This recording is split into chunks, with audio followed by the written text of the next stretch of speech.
एक ताजगी, एक आस, एक सादगी, कुछ नया एहसास।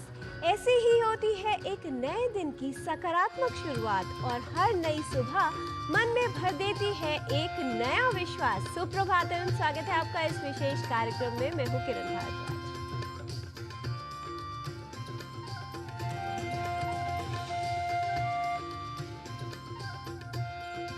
समय के संग जो बढ़ता गया वो संवर गया और जो सोचता रह गया वो बिखर गया। समय हमें निरंतर चलते रहना सिखाता है क्योंकि गति ही प्रगति का मूल्य है। इसलिए समय के महत्व की पहचान अनिवार्य है।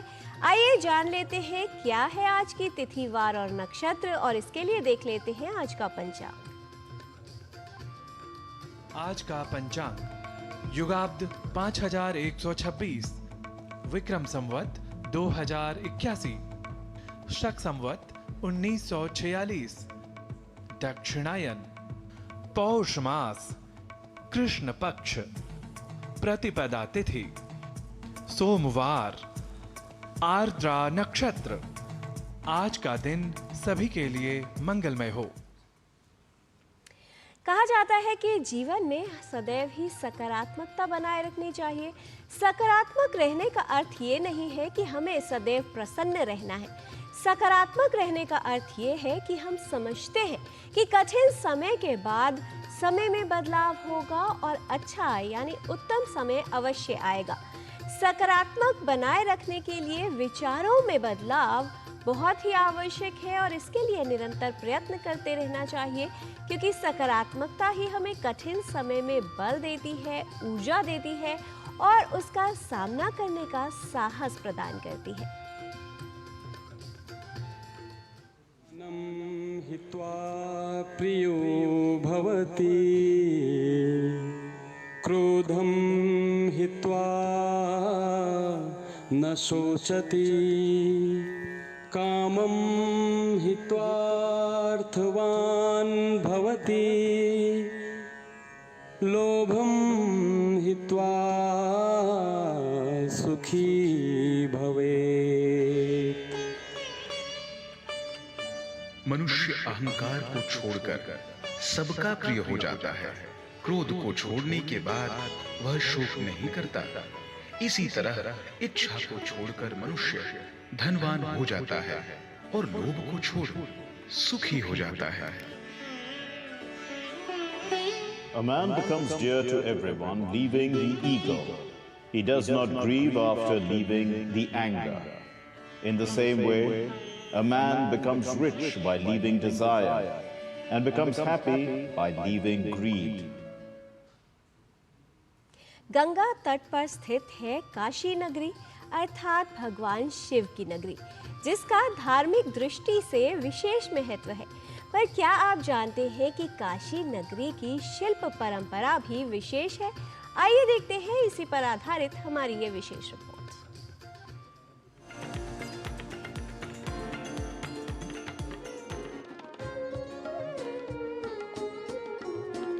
काशी ये एकमात्र नगर नहीं है, एक संस्कृति है, एक इतिहास है। ये भारतीय संस्कृति का प्रतिनिधित्व करती है। शिक्षा, कला, संगीत और शिल्प कला के लिए काशी विश्व प्रसिद्ध है। यहाँ सूती ऊनी रेशमी वस्त्रों की बुनाई की परंपरा प्राचीन काल से है। काशी की शिल्प परंपरा पूरे विश्व में विलक्षण और अद्वितीय है। यहाँ के वस्त्रों के विषय में कहा जाता है कि जितनी प्राचीन काशी है उतनी ही प्राचीन यहाँ की बुनाई की परंपरा। कई धार्मिक ग्रंथों में भी काशी में बने सुंदर वस्त्रों का उल्लेख मिलता है। काशी में वस्त्रों के बनने की परंपरा वैदिक काल से लगभग है, क्योंकि दुनिया का ये सबसे प्राचीनतम जीवित शहर है और कहा गया कि ये साक्षात शिव का शहर है। तो यहाँ पे जो वस्त्रों की परंपरा रही है, जो वस्त्रों की बुनाई की जो तकनीक रही है, वो अत्यंत प्राचीन काल से है। और यहाँ पे रेशम के वस्त्रों की बुनाई का काम अत्यंत प्राचीन काल से है। ब्रोकेड के बनने की परंपरा काफ़ी प्राचीन काल से है यहाँ पे। और ब्रोकेड मतलब जब हम कहते हैं तो थान के कपड़े जिसमें कि जरी का प्रयोग ज़्यादा किया जाता है। और आज की तारीख में भी वाराणसी बनारस या काशी जो भी आप नाम से पुकारे हैं, दुनिया का सबसे बड़ा हैंडलूम वीविंग का क्लस्टर है। काशी पहले सूती वस्त्रों के लिए प्रसिद्ध था।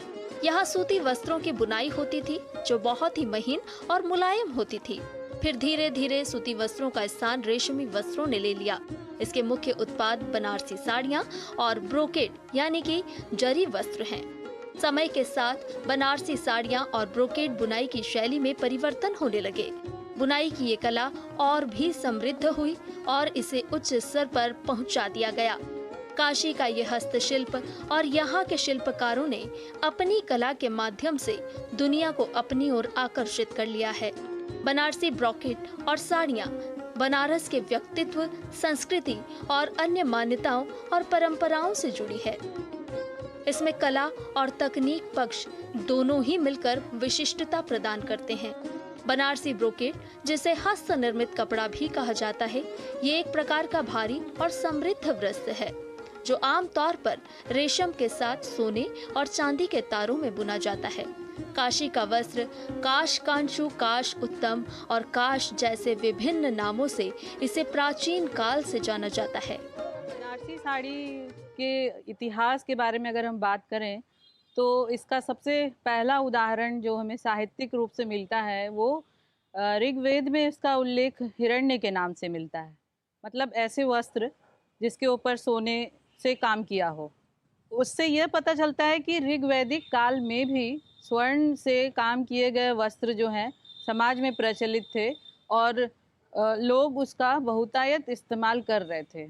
और जो उस समय के साहित्य हैं वो भी ये बताते हैं कि सोने के और चांदी के तारों से काम किए गए वस्त्रों का बहुत ही सुंदर उल्लेख मिलता है। ये वस्त्र शुद्ध हस्तकला का प्रतीक है जिसके निर्माण में अत्यधिक कलाकारी और सावधानी की आवश्यकता पड़ती है, जो देखने में बहुत ही आकर्षक होती है। प्राचीन काल से ही भारतीय ब्रोकेड को धारण करने का उल्लेख मिलता है। धीरे धीरे बनारस के बुनकरों ने बनारसी ब्रोकेड की तरह रेशम के साथ सुनहरी अथवा रुपहली जरी से बनारसी साड़ियों का निर्माण करना शुरू किया। बनारसी साड़ी को सौंदर्य का प्रतीक और सुहाग का पर्याय भी माना गया। भारतीय परंपरा के अनुसार सभी वर्ग के लोग इसे विवाह आदि पर मूल्यवान वस्तु की तरह उपहार में देते हैं। इसे उपहार में देना शुभ माना जाता है।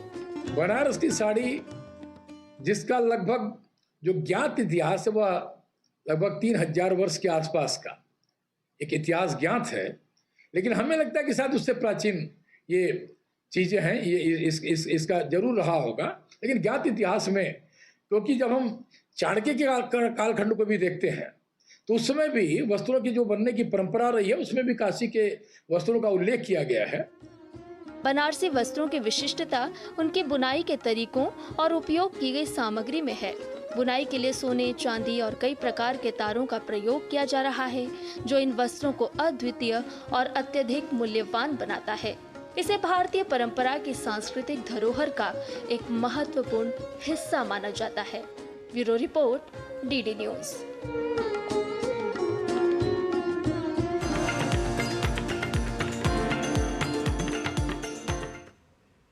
जिस प्रकार सुंदर वस्त्र व्यक्ति की सुंदरता को और भी निखार देते हैं, ठीक उसी प्रकार अच्छी अर्थात स्वस्थ त्वचा सुंदरता में 4 चांद लगा देती है। सर्दियों का प्रभाव उत्तर भारत और देश के कई भागों में बढ़ रहा है। ऐसे में त्वचा की समस्याएं होना आम हो जाता है। किस तरह से सर्दी के मौसम या ठंडे मौसम का प्रभाव त्वचा पर पड़ता है और सर्दी के मौसम में त्वचा की देखभाल कैसे की जाए, आइए समझते हैं।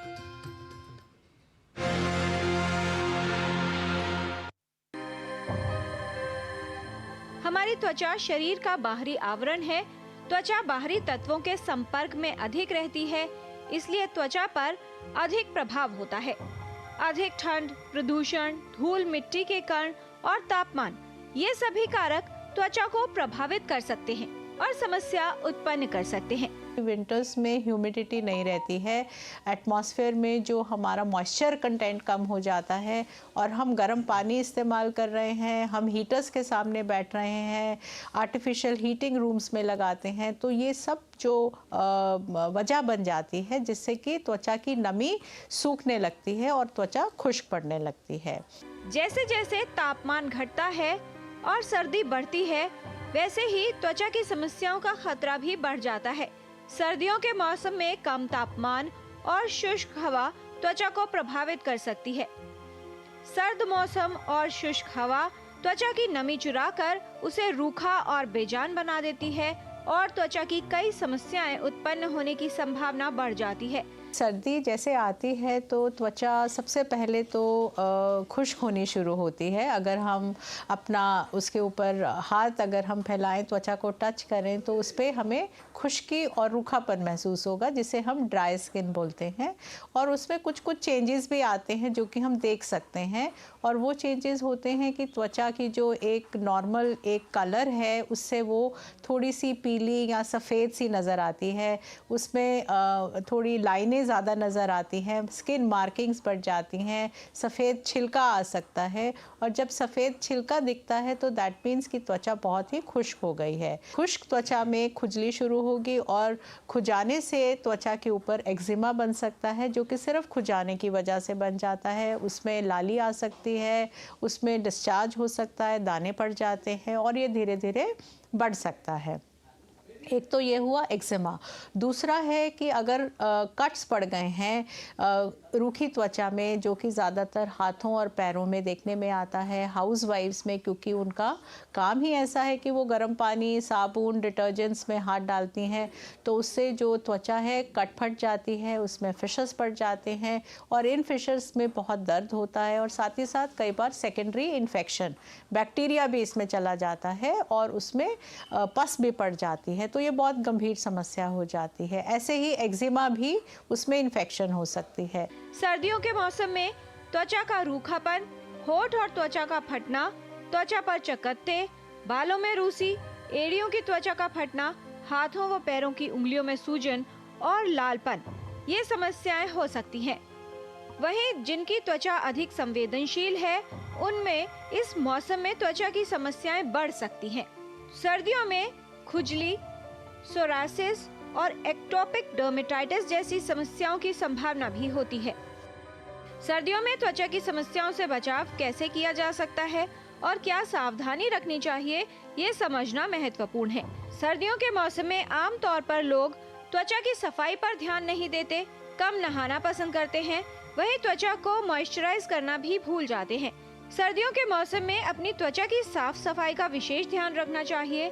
आहार कैसा है, पानी और तरल पर्याप्त मात्रा में ले रहे हैं या नहीं, और जीवन शैली कैसी है, ये सभी कारक त्वचा को प्रभावित कर सकते हैं। सर्दियों में इन सभी का ध्यान रखने की आवश्यकता होती है। साथ ही अपनी त्वचा की सही देखभाल करना भी महत्वपूर्ण होता है। पहले अपनी स्किन पर नहाने के बाद ज़रूर कोई मॉइस्चराइज़र, नारियल का तेल आप बाथरूम में ही रखें, या कोई भी पैराफिन, ये जो वाइट सॉफ्ट पैराफिन वैसलीन है, इसे लगाएं नहाने के इमीडिएटली बाद, ताकि जो मॉइस्चर है, पानी है, वो नमी हमारी त्वचा में सील हो जाए। बहुत ज़रूरी है। दूसरा स्टेप है कि आप वूलन अपने स्किन के डायरेक्टली कांटेक्ट में ना पहने। पहले आप कॉटन की एक लेयर पहने, उसके ऊपर आप कोई भी वूलन कपड़ा इस्तेमाल करें। पानी खूब पिएं, क्योंकि हाइड्रेशन से क्या होता है कि जो टॉक्सिन्स हैं वो निकल जाते हैं, त्वचा टाइट रहती है। और जिन लोगों को सन एलर्जी की समस्या है तो उनको सनस्क्रीन भी अपने चेहरे पर, खुले हिस्से पर पहनना बहुत ज़रूरी है। खान पान का ध्यान रखना बहुत ज़रूरी है। आप अपना नट्स खाएं, आप वार्म लिक्विड्स लें, एक्सरसाइज करें, हाथ पैर आप चलाएं, आप सिंपल वॉक कर सकते हैं, योगा कर सकते हैं, जिससे कि आपका ब्लड सर्कुलेशन मेंटेन रहेगा। जो शरीर के खुले हिस्से हैं, हाथ पैर हैं, उसको आप वार्म रखने के लिए ग्लव्स का इस्तेमाल करें, आप गर्म पानी का इस्तेमाल करें और उसके बाद अपनी त्वचा को मॉइस्चराइज करें। आप विटामिन्स भी ले सकते हैं, आप फ्रूट्स जो हैं, सीजनल फ्रूट्स हैं, उसका इस्तेमाल करें, नट्स खाएं, तो एक बेसिक न्यूट्रिशियस डाइट के साथ और स्किन केयर के साथ आपकी जो त्वचा है लंबे समय तक हेल्दी बनी रह सकती है। यदि आप त्वचा की समस्याओं से बचाव करना चाहते हैं तो त्वचा की देखभाल करें, जिससे सर्दियों के मौसम में आपकी त्वचा का निखार कायम रहे। त्वचा हमारे शरीर का आईना होती है। हमारा स्वास्थ्य कितना अच्छा है ये त्वचा से पता चलता है। यदि आपको त्वचा की कोई समस्या हो रही है तो ये एक लक्षण हो सकता है कि कहीं न कहीं आपका स्वास्थ्य भी प्रभावित हो रहा है। सर्दियों के मौसम में अपने त्वचा की देखभाल करना आवश्यक है। ऐसा करने से न सिर्फ आप त्वचा की समस्याओं से बच सकते हैं, बल्कि सर्दियों के मौसम में भी बेदाग और निखरी त्वचा पा सकते हैं। किरण भारद्वाज, डीडी न्यूज।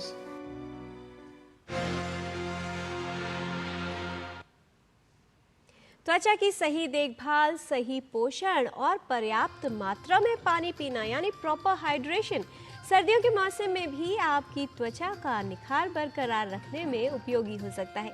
यहाँ पर लेते हैं एक अल्प विराम। आप कहीं मत जाइएगा, देखते रहिए डीडी न्यूज।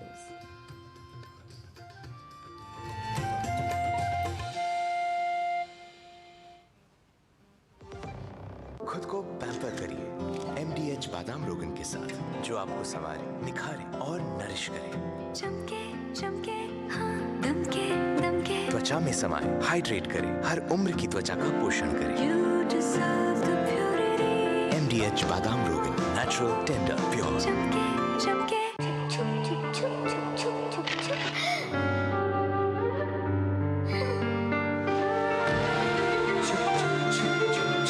आ जाओ। Yes, पापा। जिंदगी किसी के लिए नहीं रुकती,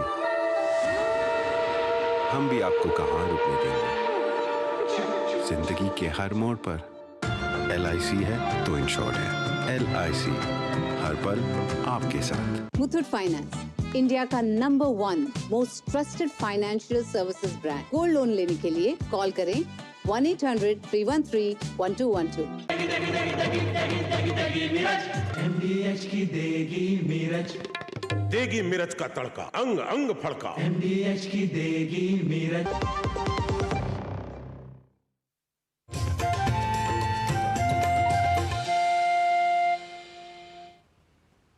ब्रेक के बाद आपका स्वागत है। सर्दी के मौसम में कई तरह की स्वास्थ्य समस्याएं होने की संभावना रहती है।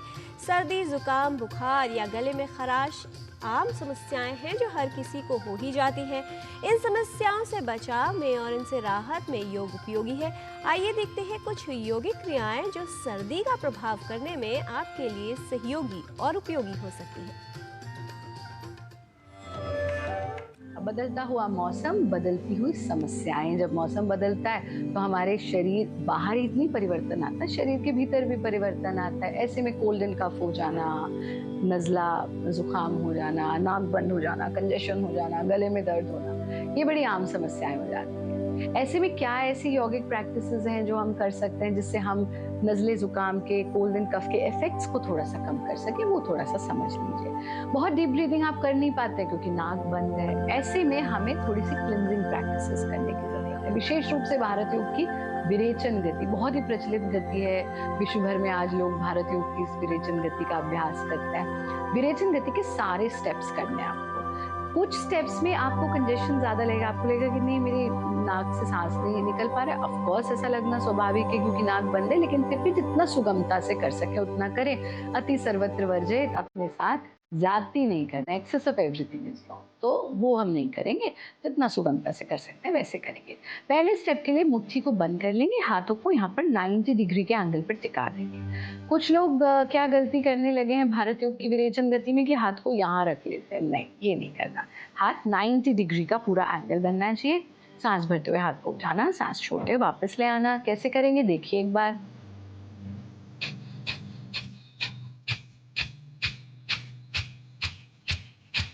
ऐसा करना है आपको कम से कम 25 टाइम्स। 25th ब्रेथ पूरा गहरा छोड़ दीजिए। दोनों हाथों को खोला, लंबा गहरा सांस लेना 3 बार।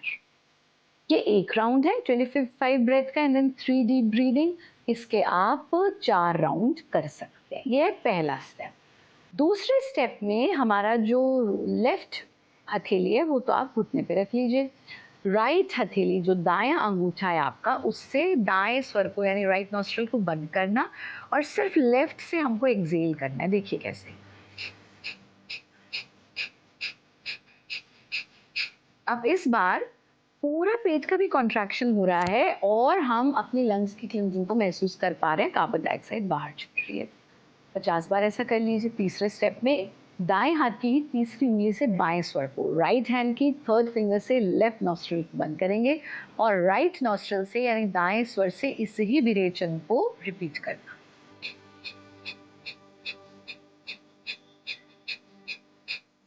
ऐसा 50 बार कर लीजिए।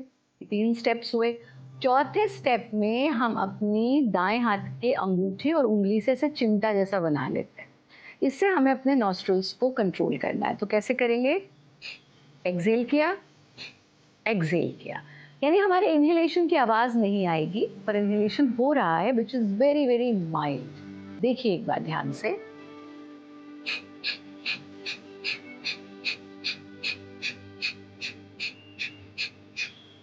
ऐसा 50 बार कर लीजिए। 50 बार करने के बाद 3 बार लंबा गहरा सांस,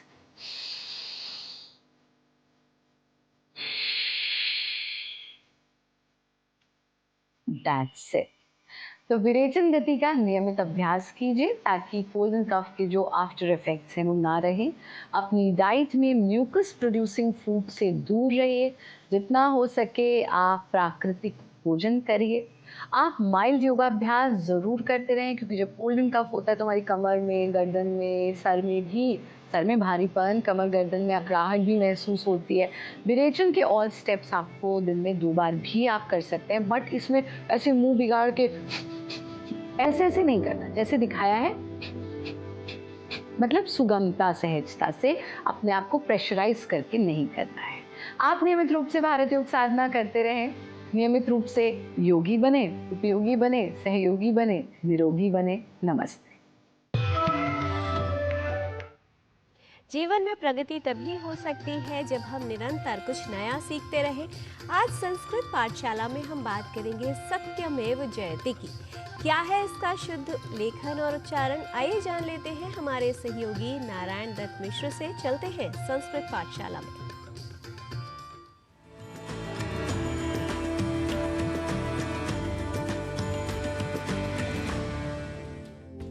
नमो नमः संस्कृतानुरागिभ्यः। समेषां स्वागतं संस्कृतपाठशालायाः अभिनवकक्षायाम्। अहमस्मि नारायण दत्तमिश्रः। संस्कृत पाठशाला की कक्षाओं द्वारा अब तक आप संस्कृतानुरागियों ने विशेष रूप से जाना है साधारण शब्दों की शुद्धता और अशुद्धता के क्रम को। पर आज हम बात करेंगे एक क्रियार्थक शब्द की जिसे हम संस्कृत में धातुपद भी कहा करते हैं। एक धातुपद या क्रियापरक शब्द है जयति, जिसे हम साधारणतः जयते इस रूप में अधिक लिखा पाते हैं और इसी रूप से प्रभावित होकर हम में से कई जो सामान्य रूप से संस्कृत के जयते शब्द से परिचित नहीं होते या हम कहें जयति इस शब्द से भी जो परिचित नहीं होते, वे जयते यह प्रचलित रूप भी जयति के स्थान पर बोल जाया करते हैं। देखिए, संस्कृत के साधारण रूप से 2 स्वरूप हैं जिसे हम और आप इन दिनों संस्कृत पाठशाला के माध्यम से सीख रहे हैं। वह लौकिक या सांप्रतिक संस्कृत है, जबकि लौकिक या सांप्रतिक संस्कृत से भी पहले वैदिक संस्कृत का प्रयोग हुआ करता था। अब वैदिक संस्कृत से लोग सर्वथा अपरिचित हैं, हम ऐसा भी नहीं कह सकते। बस व्यवहार की भाषा अब वैदिक संस्कृत स्वरूप नहीं अपितु लौकिक, सांप्रतिक या आधुनिक संस्कृत है, यह अवश्य कह सकते हैं। इस लौकिक या आधुनिक संस्कृत का व्याकरण वैदिक व्याकरण से बस थोड़ी ही भिन्नता रखता है, यह हमें ध्यान में रखना चाहिए। तो यह सब जानकर अब लौटते हैं पुनः जयति और जयते के प्रयोग के प्रश्न पर। देखिए, हम सभी ने सत्यमेव जयते इस प्रसिद्ध वचन को पढ़ा और सुना ही है, पर यहाँ प्रश्न यह है कि जयते का प्रयोग शुद्ध है या जयति का, जिसका उत्तर यही है कि जयते यह क्रिया रूप या धातुपद वैदिक साहित्य में प्रयुक्त है और वैदिक व्याकरण सम्मत है। अतः सत्यमेव जयते इस दृष्टि से सर्वथा शुद्ध ही है। पर लौकिक संस्कृत साहित्य या आधुनिक संस्कृत व्याकरण के निकष पर या कसौटी पर जयते इस पद को रखें तो यह अवश्य ही अशुद्ध कहा जाएगा। कहने का अर्थ यह कि यदि सत्यमेव जयते वैदिक उद्धरण न होता और तब हम ऐसा अर्थात जयते के साथ प्रयोग करते, तब यह सर्वथा अशुद्ध प्रयोग की श्रेणी में चला जाता। कुल मिलाकर तथ्य यह कि वैदिक वाङ्मय में प्रयुक्त और वहां से उद्धृत सत्यमेव जयते को साधारण रूप से अशुद्ध नहीं कहा जा सकता। पर यदि हम इस वैदिक उद्धरण से जयते का सर्वदा अनुकरण करने लग जाएं या लौकिक या आधुनिक संस्कृत में भी जयते का प्रयोग करने लग जाएं, तब अवश्य ही जयते इस पद को हमें अशुद्ध कहना होगा। अर्थात हमें कहना हो श्रमः जयति या श्रमः एव जयति, अर्थात श्रम ही जीतता है। पर हम कह जाएं श्रमः जयते या श्रमः एव जयते, तब अवश्य हम अशुद्ध प्रयोक्ता बन जाएंगे। इस बात का हम संस्कृतानुरागियों को विशेष रूप से ध्यान में रखना चाहिए। और हाँ, यहाँ एक बात और भी, श्रम एव जयते के स्थान पर यदि हम श्रमैव जयते या फिर श्रमैव जयति हम जो यदि लिख जाएं और उसका धड़ल्ले से व्यवहार भी करने लग जाएं, तो यह पूरी तरह से अशुद्ध कहा जाएगा। यह भी भारतीय संस्कृति और संस्कृत के अनुरागियों को आत्मसात कर लेना चाहिए। तो समग्रता से कहें तो सत्यमेव जयते है वैदिक प्रयोग, अतः यह है सर्वथा शुद्ध। पर लौकिक संस्कृत में या साधारण वाक्य जब हम अब बनाएंगे तो सत्यमेव जयति यह स्वरूप ही शुद्ध होगा। इसी तरह श्रमः जयति या श्रमः एव जयति ही है शुद्ध प्रयोग, न कि श्रमः जयते या श्रमैव जयते आदि आदि। तो सत्यमेव जयते और श्रमः एव जयति जैसे प्रयोगों के माध्यम से आज आप वैदिक और लौकिक संस्कृत से भी परिचित हुए। तो इसी तरह संस्कृतं ज्ञानं स्वकम् एवमेव सर्वतः संवर्धयन्तु भवन्तः इति कामयमानः साम्प्रतं भवदीयाम् अनुमतिमीहे पुनर्दर्शनाय। नमोस्तु।